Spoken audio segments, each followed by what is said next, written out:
একজন আইকনিক শহীদ ছিলেন, যিনি বেগম রোকেয়া বিশ্ববিদ্যালয়ের সামনে শহীদ হয়েছিলেন এবং দুহাত বাড়িয়ে যখন তিনি নিরস্ত্র ছিলেন, দুহাত বাড়িয়ে অপেক্ষা করছিলেন আন্দোলনের সামনে, সেই সময় তাকে ঠান্ডা মাথায় খুব কাছ থেকে গুলি করে হত্যা করা হয়।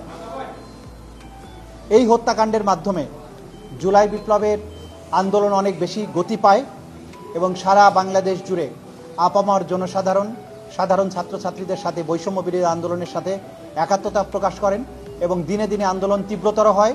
অবশেষে 5ই আগস্ট চূড়ান্ত বিজয়ের মাধ্যমে স্বৈর শাসনের অবসান হয়, বাংলাদেশ আবার নতুন করে স্বাধীনতা লাভ করে।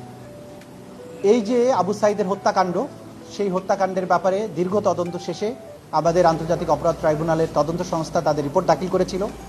সেই রিপোর্ট পর্যালোচনাপূর্বক চিফ প্রসিকিউটরের কার্যালয় ফর্মাল চার্জ রেডি করে দাখিল করেছিল এবং আজকে সেই ফর্মাল চার্জ এবং অন্যান্য ডকুমেন্টসের উপরে শুনানি করে আন্তর্জাতিক অপরাধ ট্রাইব্যুনালের দ্বিতীয় ট্রাইব্যুনাল 30 জন আসামির বিরুদ্ধে অপরাধ আমলে গ্রহণ করেছেন। ইন্টারন্যাশনাল ক্রাইমস ট্রাইব্যুনাল অ্যাক্টের 3-2 এবং 4-1-2-3 এই ধারায় তাদের বিরুদ্ধে অপরাধ আমলে গ্রহণ করেছেন।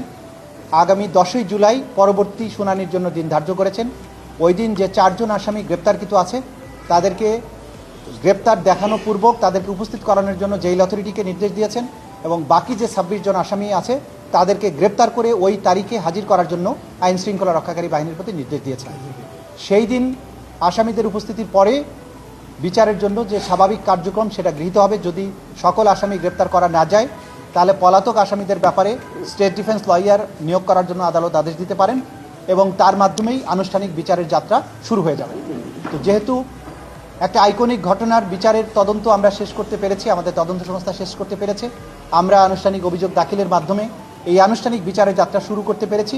আজকের এই মুহূর্তে আমরা জুলাই বিপ্লবের শহীদদেরকে আরেকবার স্মরণ করছি এবং দেশবাসীকে এটা আশ্বস্ত করতে চাই যে আন্তর্জাতিক অপরাধ ট্রাইব্যুনালের তদন্ত সংস্থা এবং প্রসিকিউশন দিনরাত আপ্রাণ চেষ্টা করে যাচ্ছেন এই বিচার, যেটা জাতির একটা বড় প্রায়োরিটি এবং ভবিষ্যতে এই অপরাধের রিকারেন্স ঠেকানোর জন্য রাষ্ট্রকে যে জায়গায় যেতে হবে সেই জায়গাটা নির্ধারণ করার ব্যাপারে আমরা দিনরাত কাজ করছি।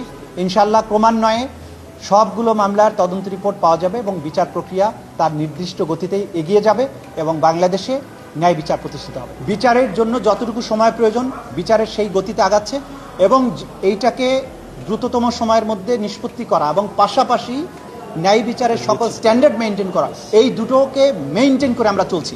তাতে কয়দিন সময় লাগছে সেটা নিয়ে আমাদের ওয়ারিড হওয়ার কোনো কারণ নেই, কারণ বিচারকে ন্যায় বিচারের মাধ্যমে সমাপ্ত করতে হবে। সেজন্য আমি তাড়াহুড়ো করে মোবাইল কোর্টের মতো মামলা বিচার শেষ করা এখানে সম্ভব নয়। যতটুকু সময়ের দরকার সেটা নেওয়া হচ্ছে এবং আদালত বাকিটা নির্ভর করবে আদালতের উপরে। আমাদের তদন্ত প্রক্রিয়া শেষ করা এবং প্রসিকিউশনের পক্ষ থেকে ফর্মাল চার্জ দাখিল করা কাজটা আমরা সম্পন্ন করেছি। বাকি বিচার প্রক্রিয়া কতটা দ্রুত এগোবে এটা আদালত নির্ধারণ করবেন। সুতরাং এই বিষয়ে আমরা কমেন্ট করতে চাই না। আমরা একদিনও বেশি সময় নিচ্ছি না, নেবও না। যথাসময়ে বিচার শেষ করার জন্য যা করা দরকার সেগুলো আমরা করব। বাকিটা নির্ভর করবে আদালতের কার্যধারার উপরে এবং সেই এখতিয়ার আদালত